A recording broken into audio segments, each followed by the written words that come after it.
What's up, everybody? This is Ben Martin with the Where Are They Going podcast. I brought a good friend on today, Sydney Pitter. Sydney, say what up. Hi, everybody. So I wanted to change up this episode for it being episode 5, and I wanted for me to be interviewed this episode because I think I have an interesting sports story, and I brought Sydney on to interview me this episode. So I'm going to hand the stage over to Sydney, and she's going to start asking me some questions. All right. Okay, so first question is kind of a general question. I think everyone is wondering it.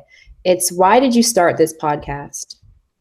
All right, so I started this podcast because I want to do journalism as a career, and I'm applying to colleges and things like that. And I want something to set me apart from the other people. Anybody can go out and write for their school newspaper like I do. There's a good handful of people who are section editors for school newspapers.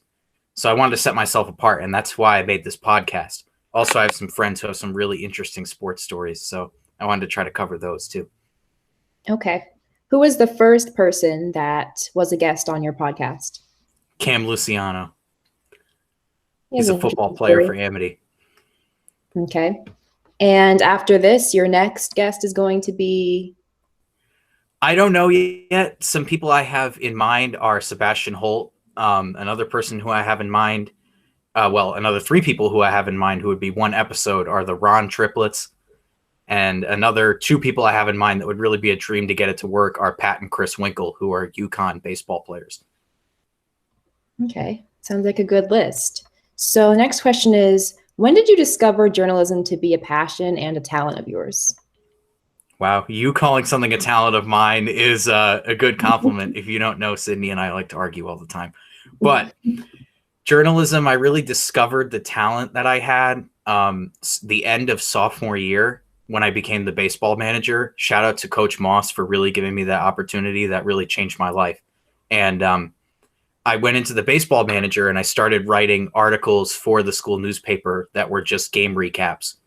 And they were some of the worst articles I've ever written. But honestly, one of the interesting things about working for the school newspaper is I haven't been taught anything.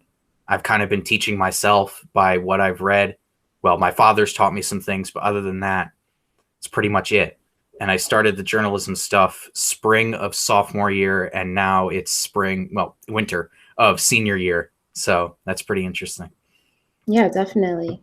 So you mentioned baseball, so I'm assuming this is going to be one of your answers to this question.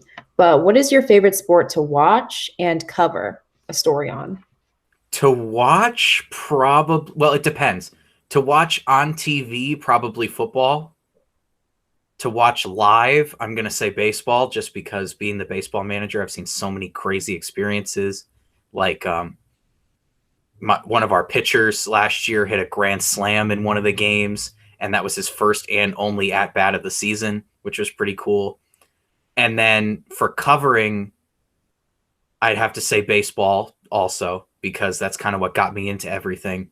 Also, not a sporting event, but one of my favorite articles that I wrote was about the football protests at the Capitol, and I got good interview info from Cam Luciano as well as Neil Brown, who I had on, at this point, 2 weeks ago.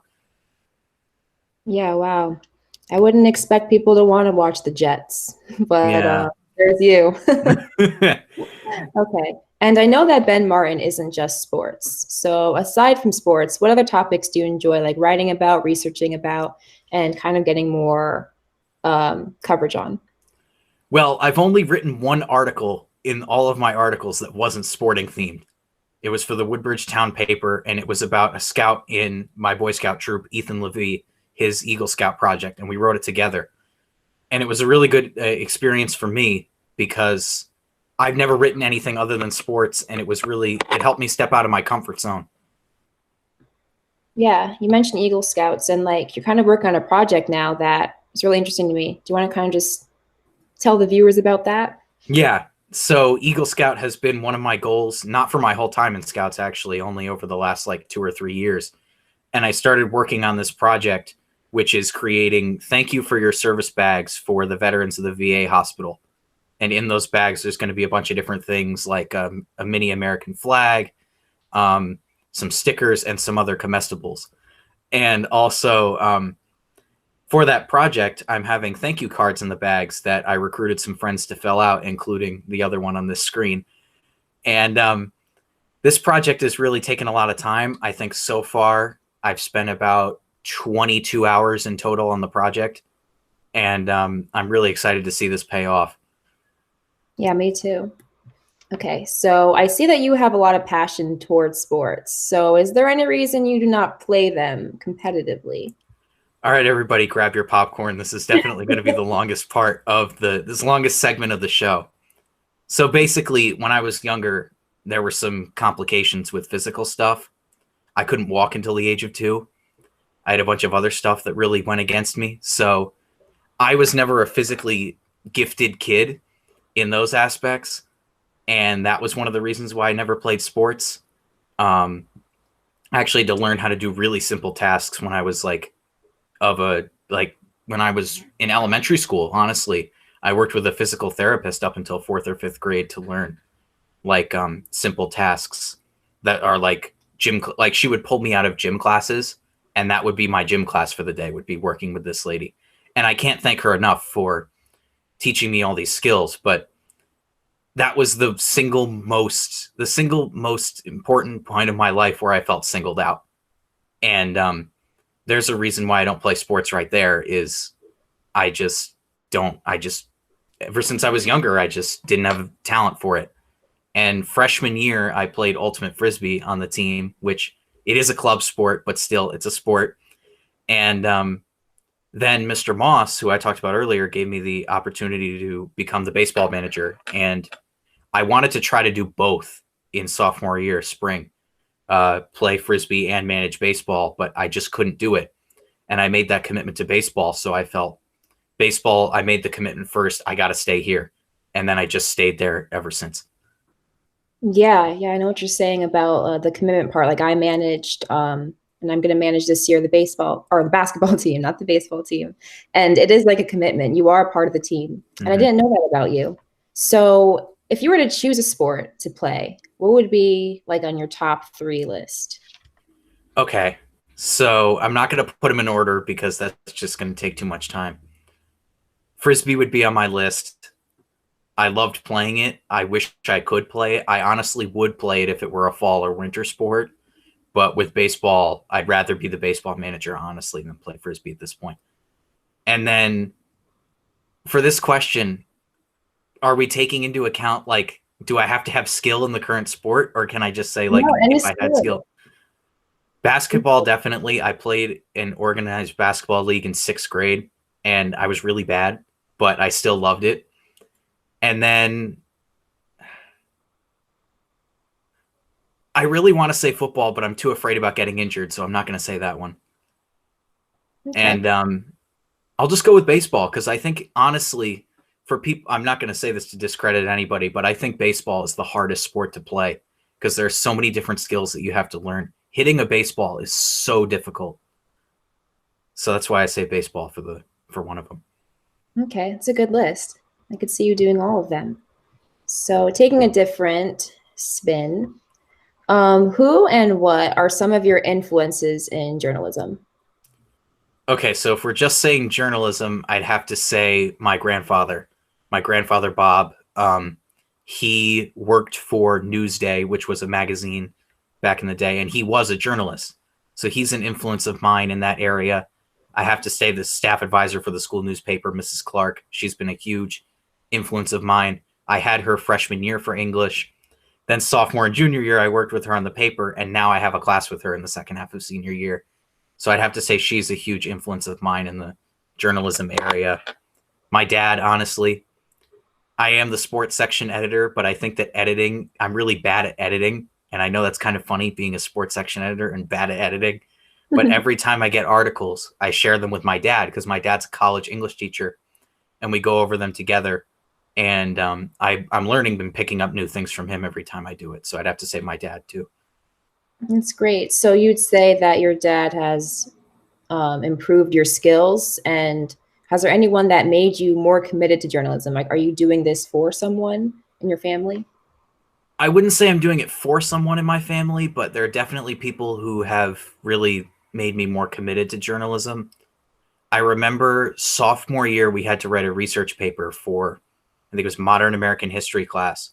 And one of the paraprofessionals at the school, because I was sitting in, I'm just going to call it special ed class. I was sitting there, and there was this paraprofessional in that room, and she was reading my paper, and she said, "You should write for the school newspaper." And then like a month after, I started writing for the school newspaper. So I think she had a pretty big impact on what I did. My mom has always been telling me to write for the school newspaper. And then those three people I mentioned earlier, honestly. Okay. And kind of going more broad from journalism. So who are some people and maybe some organizations that have impacted your life as a whole? Like maybe something in like the sports industry, or again, just your life as a whole?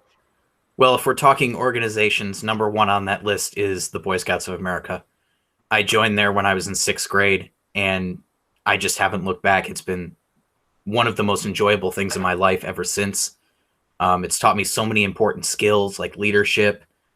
And Boy Scouts is not just going out into the woods and learning how to survive. It's really, I described it this way. I was at a leadership conference with a bunch of other people from the high school, and I described it this way to one of the adults who was sitting at the table. I really love how Boy Scouts throws you into the fire of leadership, and they just give you a position and they just expect you to do. And that's how I learned how to be a leader. Is I was just thrown into the fire and learning from older people in my life that were in the troop, like my brother, and just doing what they wanted me to do and what I needed to do to make sure that we did what we need to do on trips. And then if we're also keeping like sporting organizations theme, I don't know if this is really an organization, but people who have really impacted my life are all the special ed teachers I've had.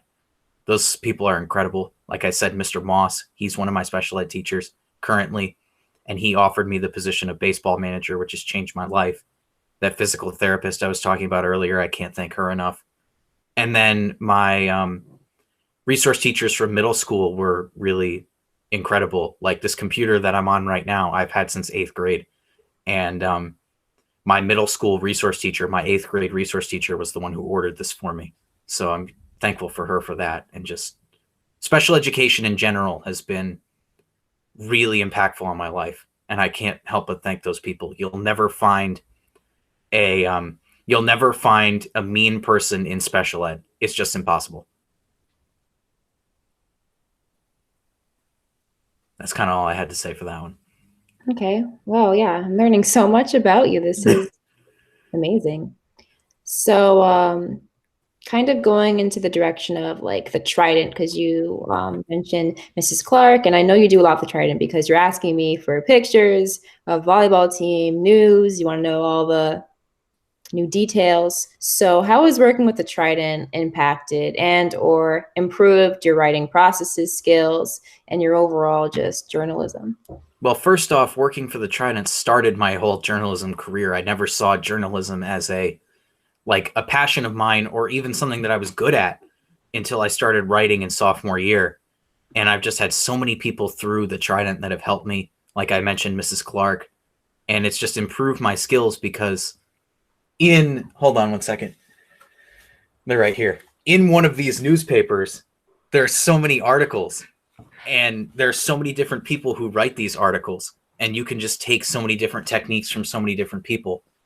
And it gives you a way to read so many different people's work.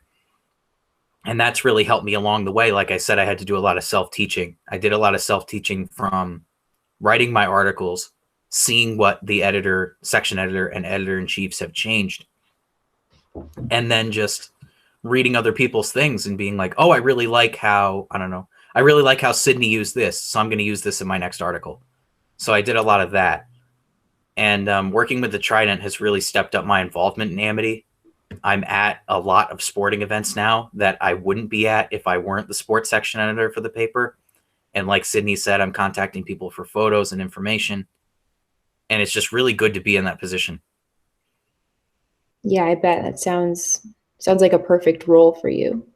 And this is kind of like a timely question. So how has the unprecedented year of 2020 impacted you personally and the topics you write about? So a lot of my articles have been COVID based. Like I talked about that football protest. That football protest wouldn't have happened if COVID wasn't a thing. And every time the CIAC makes a COVID decision, whether it's to push forward with winter sports, like the decision they just made, or the decision they made before that to push back winter sports until January 19th, somebody has to cover that. And a lot of times it's been me. I think one of my best articles for the paper was spring of junior year. I wrote about the decision to postpone spring sports indefinitely. And I think I got quotes from about 5 or 6 people. And I thought that was one of the best articles I've ever written. COVID honestly has given me a lot more time. And I took that time to contact some of the local newspapers like the Woodbridge paper, the Orange paper. And I got my name in the Woodbridge paper through Ethan Levy's project. And that was huge. Also, COVID was really tough for me because, as you know, I'm a very social person and it's hard to get me to shut up. And that really sucked for me because I couldn't see people. And also, I lost a grandparent during COVID, which was incredibly difficult for me. I'm not going to go into details because I'm just not going to be able to go on with the rest of this interview if I go into details. But it wasn't like one day and then you wake up and then she's gone. It was a slow decline process. And I had to deal with that, well, starting from about January till the end of COVID.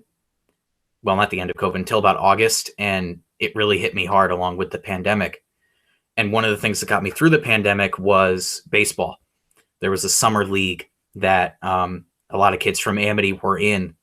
And I ended up down there at least 2 to 3 times a week with my dad. And that really helped me get through the season. Shout out to ex-Amity pitcher Will Rocco for getting me all the schedule updates for that. And he really helped me get through that really difficult summer this past summer. Okay. And I feel like everyone learned something about themselves with the pandemic and 2020 in general. Mm-hmm. So what is something or some things that you learned about Ben Morin? Well, I hate to keep going down this sad route, but one of the things I learned about was you never know how much you like something until it's gone. And right before the pandemic started, Kobe died. And I never realized how much of an influence Kobe Bryant was on my life until he died on, was it January 26th? Yeah, I got that date right. Good. And then that was one thing I learned. And then I just got so much time that I spent doing so many different things. Like COVID was the real time where I started to make a push on my Eagle Scout project. And a huge shout out to my brother. He's one of the people he's been in Scouts ever since I was in Scouts. And if you tell him that you're going to do something, you're not going to get away with not doing it. And that's really helpful for being on the project path, because I need somebody to say, okay, Ben, you have to do this, and there's no way that you can't get this done. And that's what my brother's really done to me over the past few months. That's amazing. I have a brother like that too. And you mentioned Kobe, who was generational talent, sports icon. And if you can see, I have a sports icon right there, Anthony Mm-hmm. Davis. So Ben, if you were to be able to get an interview with 3 athletes right now, who would they be? Right now, or historic athletes, or both? All of the above, whichever one you want to do. This is going to sound weird from a kid who was born in 2003, but I love Joe Namath. For those of you that don't know, Joe Namath was the quarterback for the Jets when they won their first and only Super Bowl back in 1969. Yes, I know it's been a long time, but I love Joe Namath. Joe Namath is a party animal. Every time you see pictures of Joe Namath, he's either in a leather jacket or he's got like 3 chicks next to him. So I love Joe Namath, and I would love to do an interview with him. And aside from him, I haven't really thought about this question too deeply. I'm going to say this name because I was actually just listening to his Hall of Fame speech last night. Ray Lewis, middle linebacker for the Baltimore Ravens.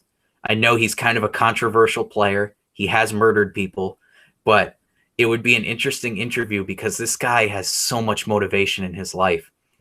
And in his Hall of Fame speech, he was talking about how when he was younger, he would train because his stepfather would beat his mother.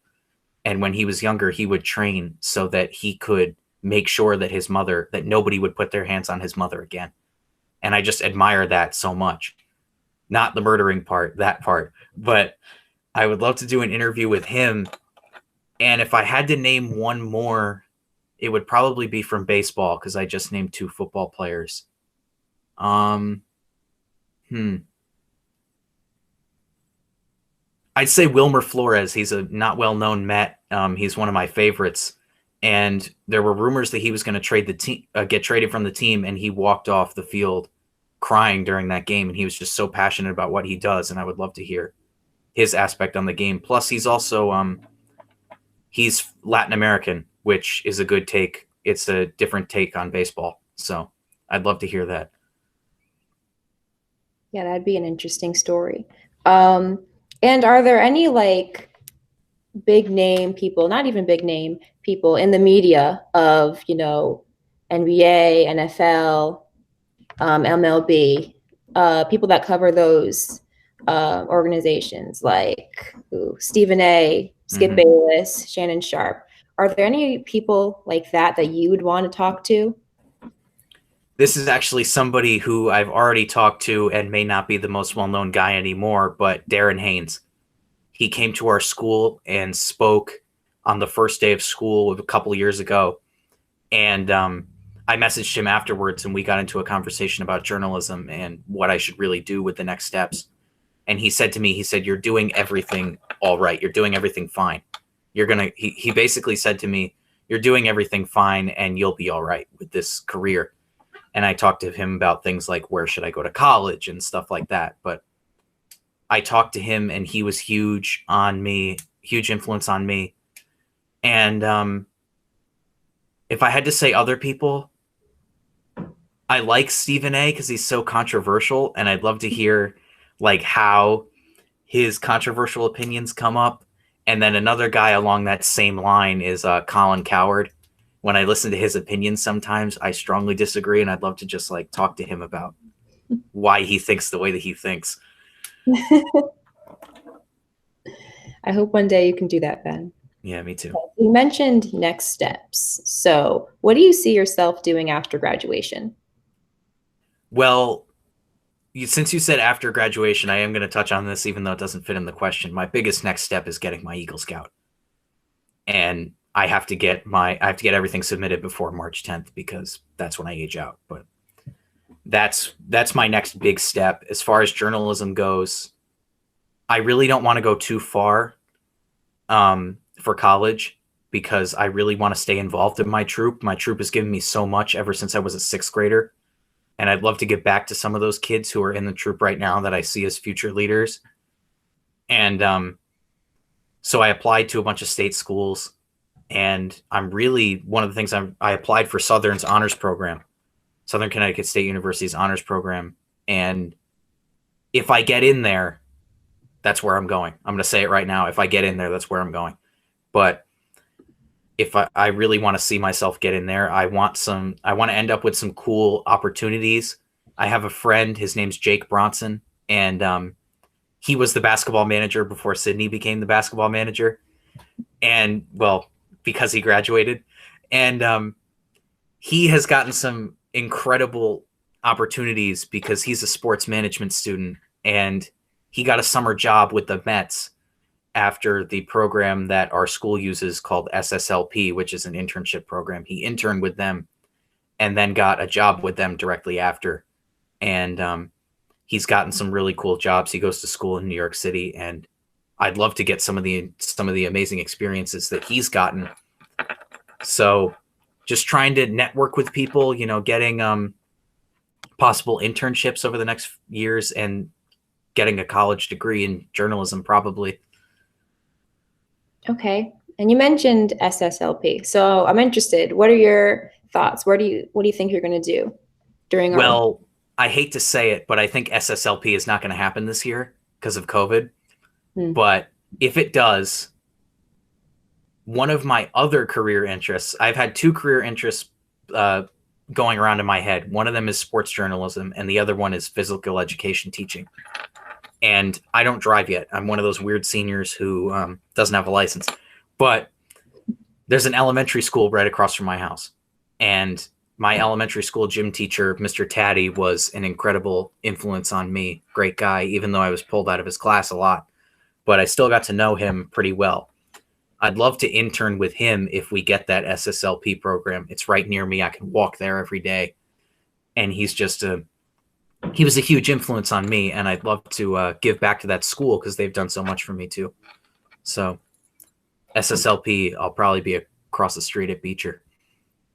Sounds like a good plan. So now looking at long term, because it's always fun to look long term. Yeah. For your goals, what is your dream job? I mean, I'd love to be a general manager or a coach of a baseball team or a football team or a basketball team or one of those. But if I don't get that, just the journalism stuff. I love the writing aspect of it. Also being on camera and doing these podcasts is pretty fun. But I love the writing aspect of it. And I know what people are going to say, print journalism is dead. But still, I love writing for the newspaper, right? I would love to write articles for online sources. And I really like the writing over like the tech stuff. So I'd have to say sports writing is really where I want to go. I see you doing that, Ben. You seem like a perfect person for that. So, kind of to wrap it up, this is the last question. Yeah. Is there any advice you have for someone interested in sports journalism or someone trying to get into writing? This is a really good question. And I'm going to rope this into... So, of course. I'm going to rope this into general life advice first and then sports journalism advice second. General life advice, this is really going out more to people who have IEPs, which are individualized education plans for kids who have special needs. Don't count yourself out of anything. I've been listening to this motivational speaker a lot. His name is Jordan Toma. And I actually got in contact with him and I sent him my entire special ed story and we chatted about it a little bit. And this guy is an incredible person. And he just advises these special education students and he makes sure that his biggest thing is don't give up. And that's what I'm going to say. And for my college essay, I told you, Sydney, about how I couldn't walk until like the age of 2. I wrote my college essay on going on a 55 miler with the Boy Scouts, going from not being able to walk to doing a 4-day 55-mile hiking trip. It's just incredible. And I got through my whole life working for everything that I've got. I've never been handed something and said, here you go. You're handed to go here. You can go anywhere you want. Just do it. And I've worked for everything. And if you don't work hard, you're not going to get anywhere. That's what I said for the first publication of the paper for the year, if I still have it. We all put together excerpts for the back page on advice for the start of the school year. And I wrote about working hard. And I haven't mentioned this guy once, and I don't know why I haven't mentioned this guy, Sal Coppola, Amity's baseball coach. Incredible human. And he has 2 sayings in life: go frickin' after it and backyard loose. And go frickin' after it was a saying that I used on the back of that paper because you got to work hard in order to get what you want. You got to show your teachers that you're going to work hard. And I think every teacher that I've had has given me a comment on either PowerSchool or whatever grading software used, or just traditional report cards back in the day. He works hard. And that's what I pride myself on, is working hard. And for the journalism side of it, just, you can really learn from other people in journalism. There's so many other people who do it. For a general newspaper, you've got so many sections. You've got news, you've got arts, you've got features, you've got sports, you've got, what are the other ones? Opinions. That's like 5 sections. And in each section, you've got at least 4 articles.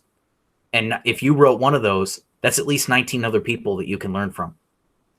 And just be able to do that. And I want to shout out the man, Jordan Toma, again.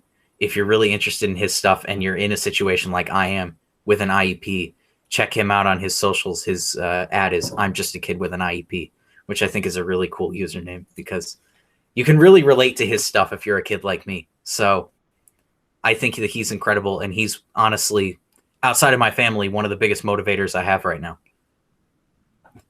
And for the journalism piece, like I said, just work hard. And one of the things that Mrs. Clark said first day of journalism class was what separates a great journalist from a good journalist is the passion. You got to show passion for what you do. And that's why I started this podcast. It's a passion project, honestly. So just be willing to work hard and just learn from other people and show your passion. That's I great. know that was long, but No, that's very inspiring. But now you made me do another question. Made me think another question. oh boy. Like, just saying, like, don't worry, it's a good one. Sal Coppola has two things. So, what are the things Ben Martin says, or what is a quote that you just stand by that helps you get through the day? Well, I kind of threw the quote "backyard loose" out there for Sal Coppola, and I want to explain it a little bit. And I did an interview with him. I can't remember exactly when, but it was when we had in-person school in junior year. So it had to be like the first half of junior year. And I asked him, I knew the answer. I just wanted to ask him for the paper. I asked him, what does backyard loose mean? And I use this as my senior quote. It's he says, if the players can find a way to play in game-like situations like they did in their backyards growing up, playing things like wiffle ball and things like that, you just become a dangerous team if you don't let the pressure get to you. And that's one of the biggest flaws I think I have. I think there are two: pressure, and I am the biggest self-critic out of anybody I know. And that is a quote that I really live by, is that quote, "Backyard loose, go freaking after it," is another one. And then another one is, another huge influence in my life has been celebrity chef Gordon Ramsay. I know people might laugh at that. If you can get past him swearing at people, Kitchen Nightmares is one of the most inspiring shows ever. He literally changes so many people's lives on that show. And one of the quotes he used was, "A fish rots from the head down." And he was using that to, well, describe how fish rot, but also to describe how restaurants are ran. And if your ownership sucks, then the rest of your restaurant sucks as a default. So that's what I've used, honestly, in scouts, because right now I'm the scout who's the head of the troop. So if I can't go to, I feel, honestly, if I can't go to something, it's not going to run as well as if I could. So that's why I try to be there at everything. And then just every role where I have leadership, whether it's scouts, whether it's sports section editor, where it's baseball manager, if I'm not doing my job, how can I expect anybody else to? So that's another thing.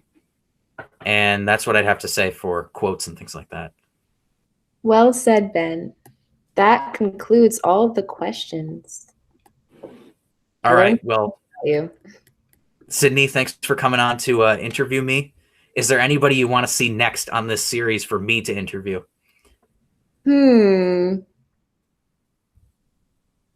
Well, if only you knew a tennis player who is like the captain of the tennis team this year. Yeah, we may have to get you back on the podcast if you end up committing to a college for tennis, or if you just end up planning to play tennis at another college that you end up committing to just based on grades and stuff like that. Yeah, definitely. But aside from me, I would say Lauren Ronay. She has a lot of commitment and she works hard, and I know she works hard. And maybe Emma Torello. Okay. Those are two people I'd say.